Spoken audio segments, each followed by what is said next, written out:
Well, we're in the situation of this is a good one for C9. This is a good location. It's a weird way that the map pool shifted, as if the opener was theoretically perfect for Giants, these last two dancers that maybe danced and waltzed between two monolithic teams that are trying to edge the other in height, well, currently C9 are looking that a little bit taller. They almost hit Cafe for a while. They only played it in the first 5 play days. Yeah. They didn't play it at all in the second stage. They didn't play it the other day in their playoff game, whereas Giants did. They opted to play it, I believe, against Xavier. They played it in the second map, and they won it 8-7. It was 7-5 in the last game of the series that we saw. So Cloud9 got a lot of recent dirt on Giants on this map, whereas Giants, their information might be a little bit outdated. But even on the sheer fact that Cloud9 have played it, and Giants are able to at least go back and look at those games and see tendencies, like I say, habits are very hard to remove or change. I'd say there is at least something in this for Giants to pick apart what Cloud9 do, and they're not going in blind as they have been for Villa and, of course, for Clubhouse.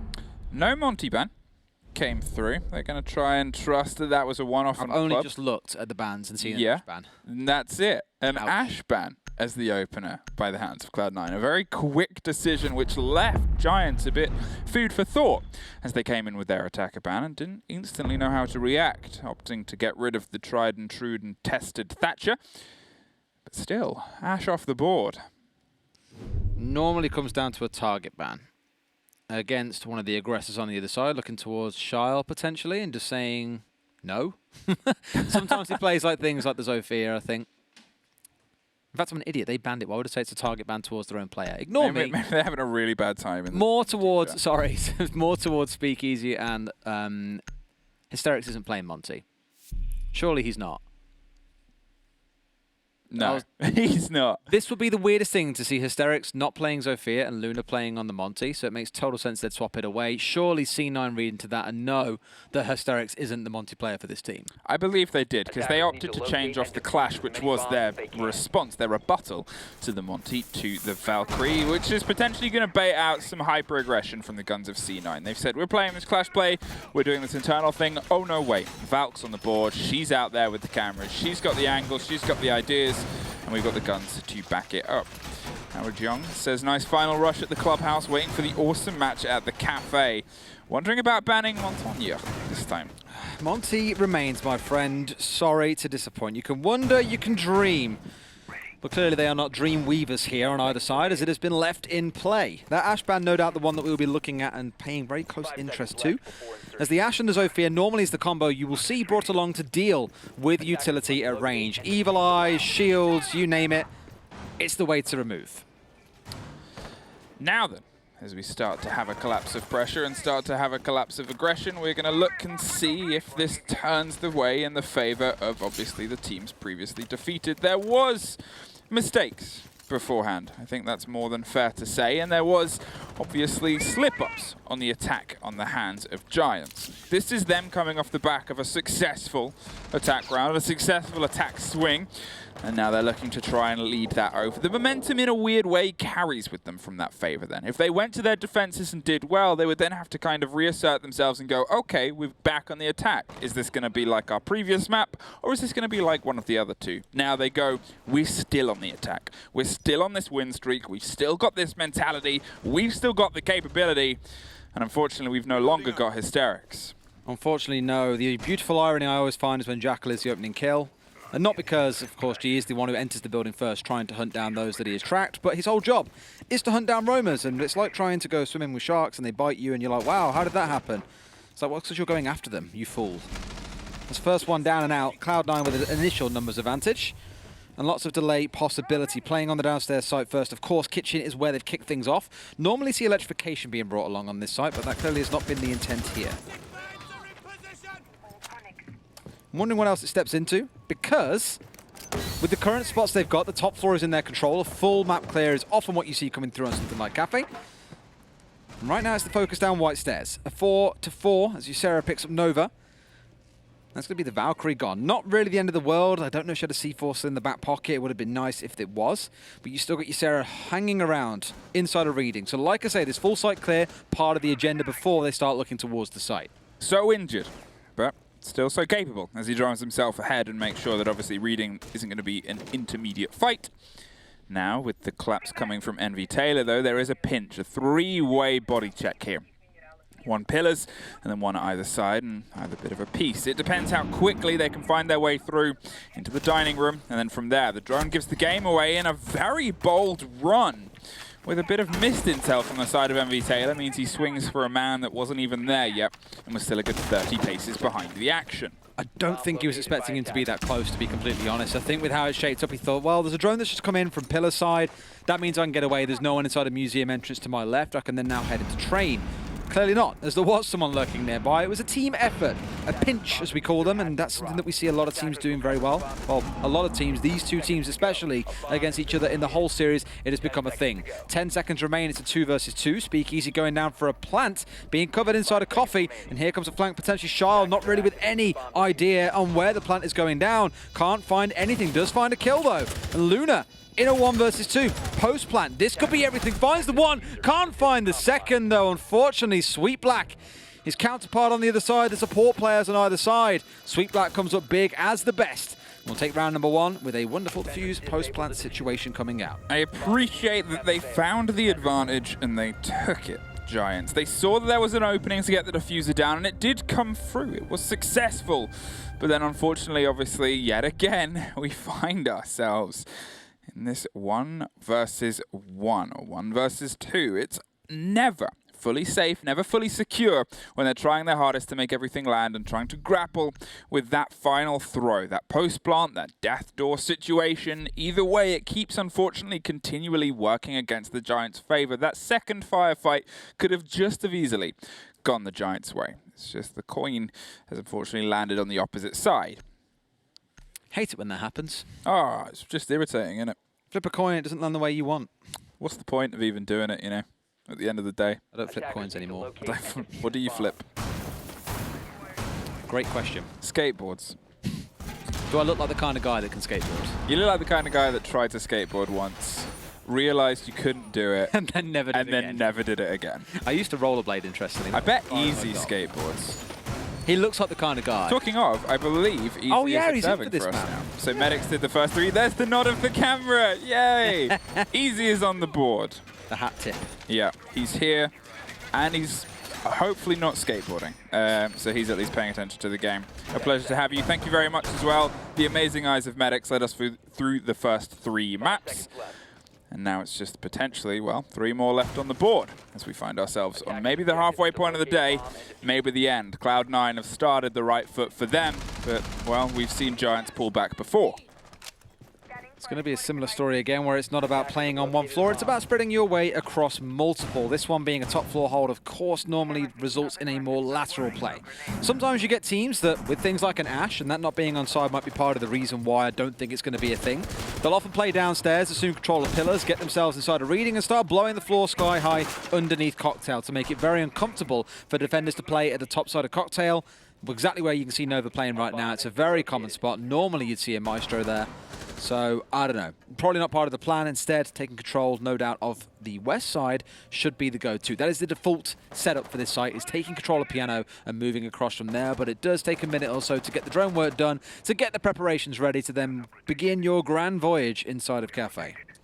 They have all eyes on the skyline and attempting to get all eyes on the bodies beneath as they look towards that close default plant position to see if they can lock it in. They almost catch the ear cup of the Jaeger, but somehow Shayal finds it instead, and there's a second one for a man that has these quick fire moments of skill, safety and solidity in even the most unbelievable circumstance. I turn away for half a second to write down some notes, and he's found a second one. Guy is doing work, and Giants down 2 members. Let's see if Cloud9 suffer the same unfortunate fate of when they have themselves a numbers advantage. They can sometimes give those rounds away. It is probably one of the larger criticisms we have in the region. However, Envy Taylor, he's saying no. Ignore everything he's just said. It's a 5 versus 1. These are the situations that are genuinely considered impossible. Jordan has got a lot of work to do. Well, a 1 versus 1 to a 5 versus 1. We saw, I believe that was the Echo drone that went up through. Hopping up. Just have a quick look. Didn't actually work, or does it? Envy Taylor. Doesn't matter if he starts in the wrong angle. All he has to do is do what he does best. Shy 2K to start. Wonderful. Much better. I mean, that first round was a little bit scrappy. That one much more decisive. Yeah. Well, you couldn't get more decisive. A 1 versus 1 to a flawless second without them even really getting in the building. There was 2, maybe 3 bodies that had found their way through. And then from that point onwards, everything else started to go against them. We're going to have ourselves a rehost, I believe, as Asterix unfortunately has had his client crash on him. So we'll take a brief pause, as it's not started super well for Giants to date. I guess it's one of those moments. Wait, did we have a rehost in the last map? Yes. We had a couple. I don't think rehost in terms of player rehost, but it was obviously the technical pause. In club? I don't recall. There's been 3. And I think we had 1 in Villa, 2 in Oregon. Club we didn't. Okay. So maybe the momentum breaks are something that might be suffering the players, to be honest. This is the first time we've had a player rehost disconnect. Yeah. The other ones, the full rounds played out, so the momentum wouldn't have been lost too much. But obviously this is, again, a chance for them to talk, a chance for them to stop it spiraling out of too much of a level of control. That's 2 rounds down and 2 rounds done and dusted. And unfortunately, well, they went from one extreme, over 2 versus 1. It's just all the excitement's bubbling up into a flawless round where, again, 2 people were killed before they could even set sight on a flat firefight. Round number 1, at the very least, even in a 2 versus 2, did see a diffuser going down. Yeah. So it was progress being made. It was just a fight back that kind of came back to sting them a little bit. And every single time there is a tweet, I had to move my laptop. Oh, yeah. Players are so good that the game can't handle it. You're what right. Is that picture? This guy tweeted yesterday, because I remember seeing that and laughing Yeah. at shit. Yeah, okay. Is that Milosh? Are we getting like a counter here of how many times individuals are being put on? Because Stickler has been the kind of sticking one this week. He's been on every stream, I swear. I didn't get put on. No. I tweeted. You get enough showtime, though. You're on the air right now. What? Does your tweet need to go up as well? That's what all of these cameras are for? No, yeah, I just wanted to do it because I saw Hap tried and Hap failed. Oh, we've cut to a different camera. Have we ever been on this camera? No, this is weird. What camera is this? That one. Does it go across? Does it? That one. No? What? I'm pointing at it. Yeah, that one. That one? Yeah. Yeah, okay. It is on a... Can we you do guys, that? You guys can't see. Cut to camera it's on 2. a big tray. No, you... I guess you can do that. I don't know how quickly they'll react, though. No, we'll work on that. All right, fine. We'll work on our coordination for you guys. Don't worry. Yeah, we'll be back in the game very shortly. Because we need to start talking less. Because it's dangerous that it's happening before the final desk already, that we're already talking a bit of rubbish. No, it's one of those things where they're 2 rounds down, Giants. As we said, the momentum of coming off the attack wins on Clubhouse, which is also generally favored to the defenders as Cafe can be, maybe even more so, was a good sign. It was a good sign for a team that otherwise has been desperately praying for good signs all day.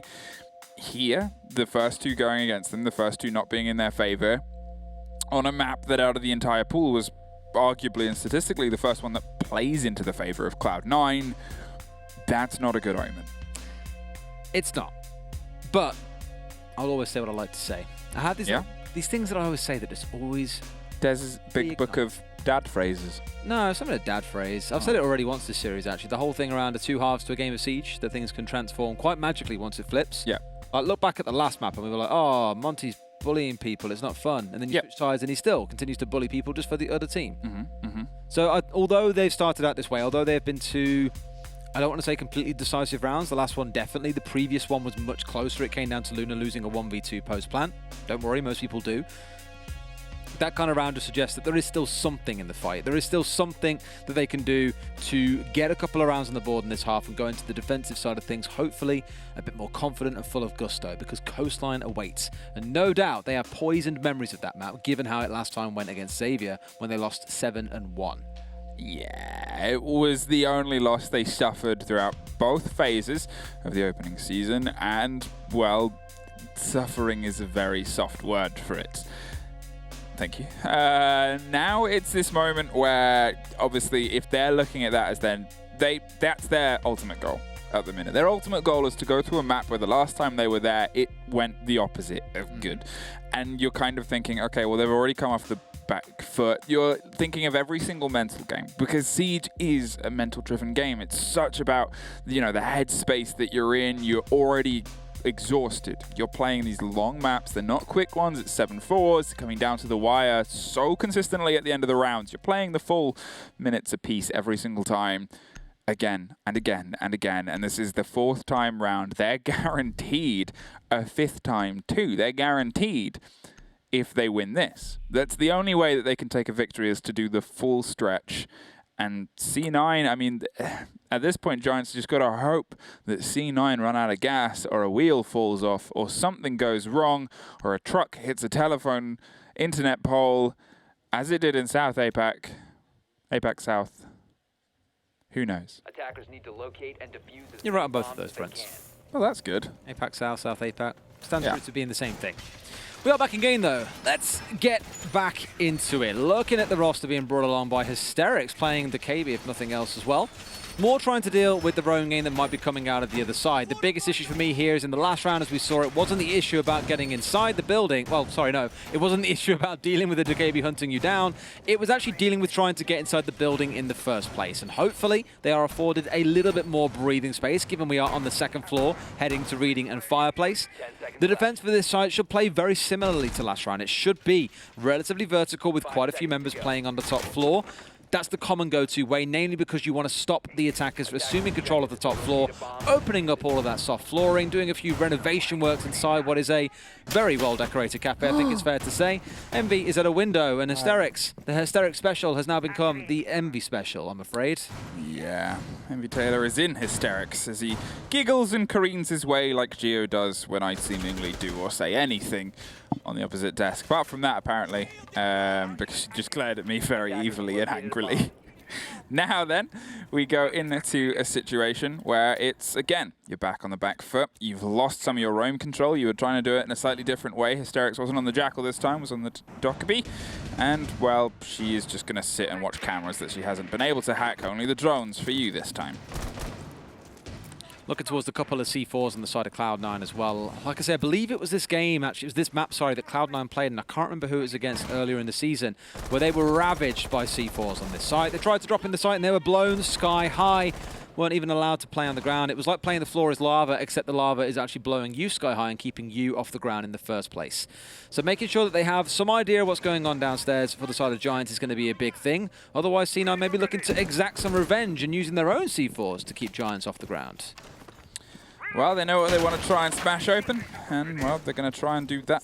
It's a big bit of vertical that they're attempting to get and attempting to control themselves with, and unfortunately things just aren't going the way. Downed. Yeah, popped over the shoulder. They're looking and firing and actually find the end there and find the final kill that's needed to be able to bring that round. That's the 2nd off the board. That is your Hibana. That is all your hard destruction, and that severely limits what you can do. Saw that angle just open up before his very eyes, but couldn't find the head of the opposing player and had to get out of dodge before those shots came firing back in return. This tends to happen when you fire at someone. They like to return fire. Cloud9 not looking to slow down even after the rehost. 3 kills to get this round underway, and barely a firefight having to be taken. This could be another flawless round coming in here, Fluke, and that is going to break the spirits of Giants. It will be a 2nd flawless round in a row. My, my, my. It turns out these top 2 floors are absolutely not the Giants' friend. No, their attacks here have looked, unfortunately, similar to the ones that we've seen them do most of today. They're just not able to find their way in. If anything, without the ability to get that opening frag, which is otherwise played very well into their favor, it seems, unfortunately, a step worse. That's a rotation done, and there's all the sites covered, and that is a dance back down to the kitchen. Now, obviously, this came down to a 2 versus 1 that unfortunately went against them. Let's see if they can find something to lock it back in. One of the things that we've noticed so far from the defense is that it's getting progressively aggressive. A lot of window peaks, a lot of spawn peaks. Obviously, Envy Taylor's gotten the opening frag twice, with Shy Al getting the 3rd, and, well, how do you try and stop that from the guns of C9? How do you find what was previously your best statistic? Not easily is the answer. Not easily at all. If this continues on the trend of Cloud9 taking this, given they have now done the 3 primary sites they want to play and won every single one, 2 of them being a flawless round, the onus sits on Giants. And this The thing is, this could bubble up to be the last map very, very quickly. If this goes 6-0 in this half, I don't see a world in which Cloud9, one of the best attacking teams in the division, they had a 65.2% attacking round win rate. I just don't see a world in which you hold them back on one of their favorite maps. You say you're ready for the reverse sweep here, Lucky G3R. I'm not sure I do. Yeah, you got to give them all the luck you've named yourself after. There's the cameras going in the close corners. Bam. To supplement the default. And, well, there's Hysterics getting taken out before they can even leave the delicate beauty of the Christmas market. Love a good Christmas market. I love me a Christmas market. That's it. But you like random trinkets and things, so it makes total sense. I'm like a sparrow, like little shiny things. Magpie. I mean, any bird likes shiny things. Cats like shiny things. Babies like shiny things. You're a catbird. Catbird. Catbird baby. Catbird baby. Baby catbird.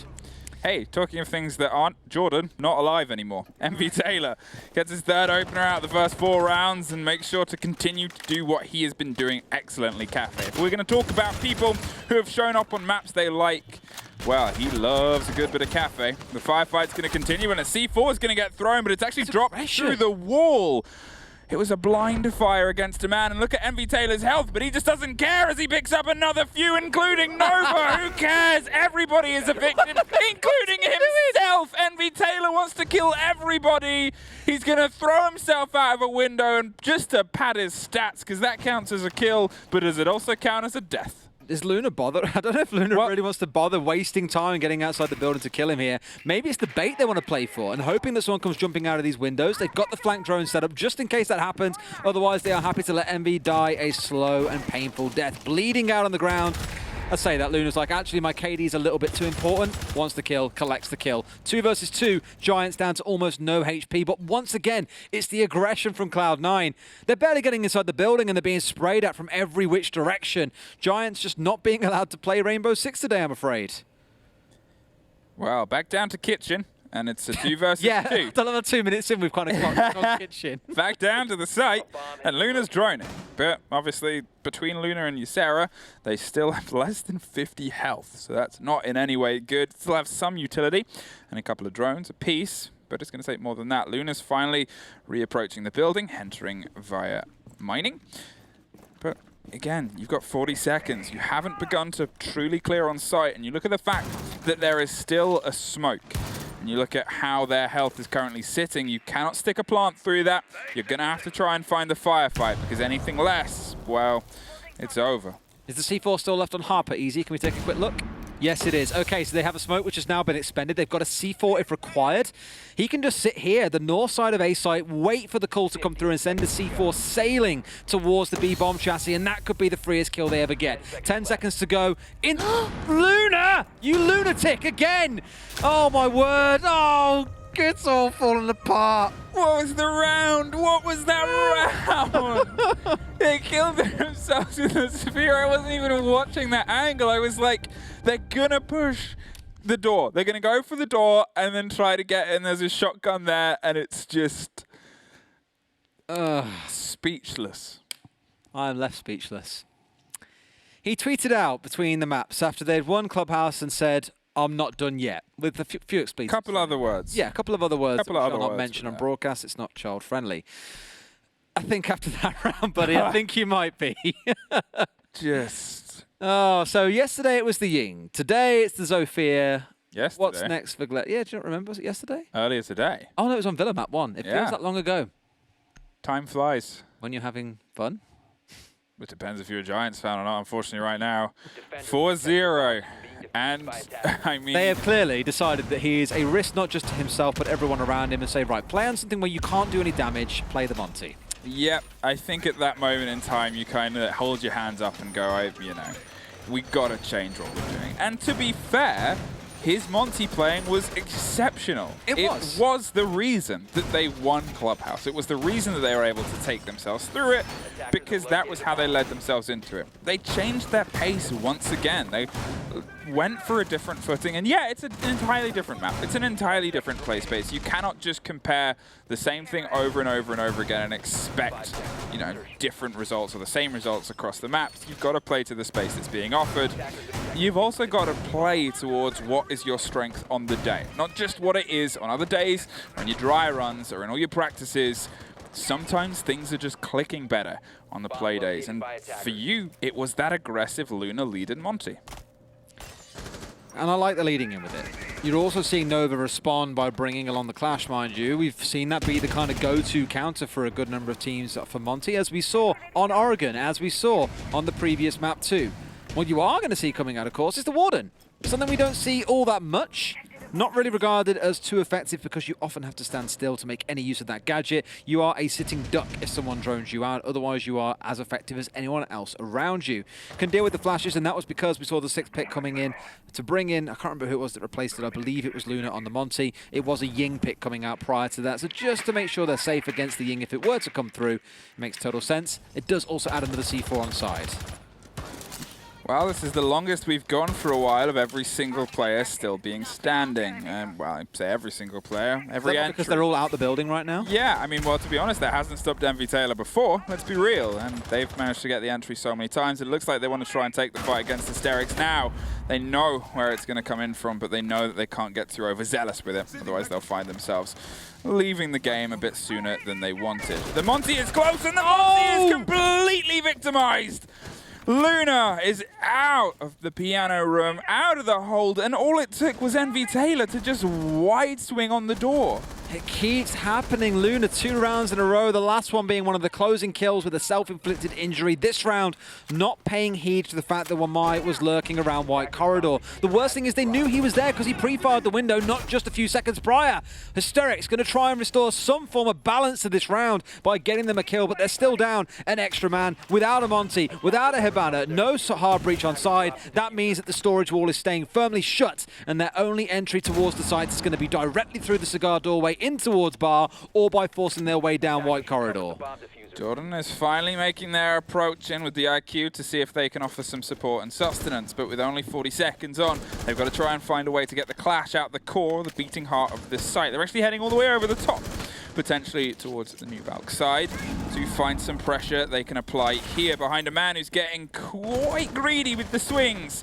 That could be a big mistake that leads to Cloud9 starting to fall apart. However, big mistakes have not been in their nature so far. They've usually been quite tight, and this map is in no way different. The swinging comes in, and Shell finds one, but, well, there's more than a firing line to meet your fate. And Hysterics looped around underneath, but with only 30 seconds, this is an exit frag, and unfortunately, very little more. I'll start drawing down the number 9 in my notebook already. A team kill comes through, but sadly not quite helpful enough. Charles picks up Hysterics, who with only 15 seconds left was stuck down inside a fireplace. This has been flawless by Cloud9. 5 rounds back-to-back with 2 actual flawless rounds thrown in the mix. Giants cannot find an in with Cafe. They've struggled to get inside the building for most of the rounds, and even when they do, a critical error strikes. I was kind of curious as to why we didn't see a shield being placed on the end or on the far west side of White Corridor to hold in towards Cigar, to hold back the aggressors and to force Monty to have to drop the shield, to have to vault over or something. And maybe that kind of got Luna into a state of comfort which maybe he shouldn't have slipped into. Made that far too easy for them. And Cloud9, like I say, are 2 rounds away from taking the whole series, closing it out on Cafe, the map that, as we all said, has been their bread and butter. It's where they've looked the most comfortable, and it is showing in spades right now. The swap to the Nook from the hands of Hysterics. We've seen this played very well throughout the tournament. Some very big clutches have come in off the back of the sneaky stealth operator, and, well, Hysterics is going to try that. I guess if you find yourself in a situation where you are this talisman player, this talisman fragger who is famed in this region for being of that caliber, of that level, and things aren't clicking, why not try and shake things up a little bit? 10 seconds to go. I'm only tweeting this to watch Fluke being upset that he didn't get my tweet shown. Lol. To be honest... I love how you both just reference yourself in the third person, the first person in the same sentence. Yeah. I failed English. When you have a look at my disappointment over my tweet not being mentioned, if I'm honest, the only reason I did it was because Haps wasn't mentioned, and I wanted mine to get up, so only Haps wasn't. The thing is, I didn't want to say that out loud now, because I know production's just going to put Haps' tweet up, and then it will just be mine that wasn't mentioned. They have a really hard choice to make here in terms of who they back more. You or Hap? Much. The thing is, I have probably caused the most problems for production, so I feel like they're going to side with What Hap. makes you say that? I mean, a bit of an handful, aren't I? 5-0, Cloud9. You are, well, living up to your name and resting upon the beautiful semblance of just calm that seems to be emanating throughout your team and out your roster. With everything going in your favor, Hysterics for me is still eyes on the potential problem that might show its face. They're going for this big, deep roam play. They're playing away from the strategy, which has generally been an entirely team-driven. And I think that's a fair move because, as I said, we know what he's capable of. If him going off on solo with Nook to be able to cause some chaos on the opposite side pulls away what Cloud9 does best, which is how finely tuned their plays and pressure and performance has been, that could be the thing that they need. And if they need it, their last attacking round is the only real play. There's no one lurking up on white stairs, but Hysteric's going to push up, gets pre-fired. I'd say that there was one waiting at the top, and he loses the entry kill against Shyle. We spoke all day around for Giants not being the most prolific when it comes to opening kills, and it strikes again in this round. Not only have they lost their star fragger, they've lost 2 frag grenades. The big thing they really needed to start finding more kills. Shyle is now like a man unchained. A second kill comes through to Ysera. This is sniffing, or looking, or smelling is probably the better word, like a 6-0 Fluke. Sniffing, looking, and smelling, and you got to give credit to Bed right now because his sniff prediction seems to be the most sharp. Looking for he the did sniff and predict C9. Exactly. Looking for the firefight on the top of white stairs right now, but nothing is quite coming their way. MV Taylor, however, is going to keep things going. Oh, Jael, the third pre-fire, the escape from Luna. Jordan is all that's left, gets one on pillars as consolation. But with 30 seconds, no diffuser, and not a lot of hope left. Well, this could be the last team talk they get. I know what we said earlier on around games sometimes bouncing back. It can be a 6-0. You can change halves and the game can change entirely. Jordan needs to be a game changer. Not going to happen. Cloud9 are 1 round away from being the APAC North champions. Again, a story no one set them up for. No one believed would happen. They weren't even in the conversation for top 3 at the start of the season. But those changes that they made back in March are coming up huge for them. And it is one of those changes, Shyle, with the 2 opening kills to start putting the first nail in the coffin of Giants and reminding them that there is still much more work to do before they can bring down Cloud9. Well, this is a map where you drop the statistic that generally the attacks for C9 have been very good. Unfortunately for them today, unfortunately for Giants even, so is their defense with a perfect, flawless run. If they end this map on a flawless, in a sad way, it's kind of the perfect story for their performance today because Giants have been a bit hit and miss. It's very fair to say they haven't been as good as we know they can be. Whereas C9, for me, continually have been playing their best. They have been so rock solid. Some rounds have gone with luck, some rounds have gone with skill, but all of them have been C9 playing. They've been playing with confidence. Yeah. It's the biggest thing I can say about them. Cloud9 has had enough. It's time to win. I agree, Glennis, and I think they would also agree with you. They don't care what Luna's saying on Twitter. They care far more about the fact that they can show up in game, and that is all they've done so far on this map. And it comes down again to one of the issues that we mentioned back on Oregon. The being at every doorway, the being at every window, the denial of entry into the building itself. Although it was Hysterics doling that out by the bucket load to the side of Cloud9. Cloud9 has said it's time to wreak some karma back against him and say, you're the one getting shut down at the start and we are the ones taking this title. Stepping into this final round, the first defensive one coming out of Giants. They've got a flawless half this if they want to match and send it into overtime and potentially see a 5th round coming in. The opening kill is going to be massive depending on which side it comes from, Fluke. Yeah, and I guess obviously you look towards how things have gone for a player like Hysterics. We have put them on a pedestal, but they also did it themselves with how exceptional they've been before. It isn't just on their shoulders, but their statistics currently do show the face of how this game has gone for the team. At the same time as Sarah and Speakeasy, they've had huge moments throughout this tournament and haven't been able to find anything since the rehost of this map. And well, as you said, depending on how this start goes, it could be the change of pace because you look on the other side, MV Taylor on an 8-2, Xial on a 6-1. since the rehost. They're feeling their oats. It's wonderful to see the captain and Envy Taylor stepping up as well. Synonymous, I think, with Korean Siege. He's one of the players who's been in the region for the longest time.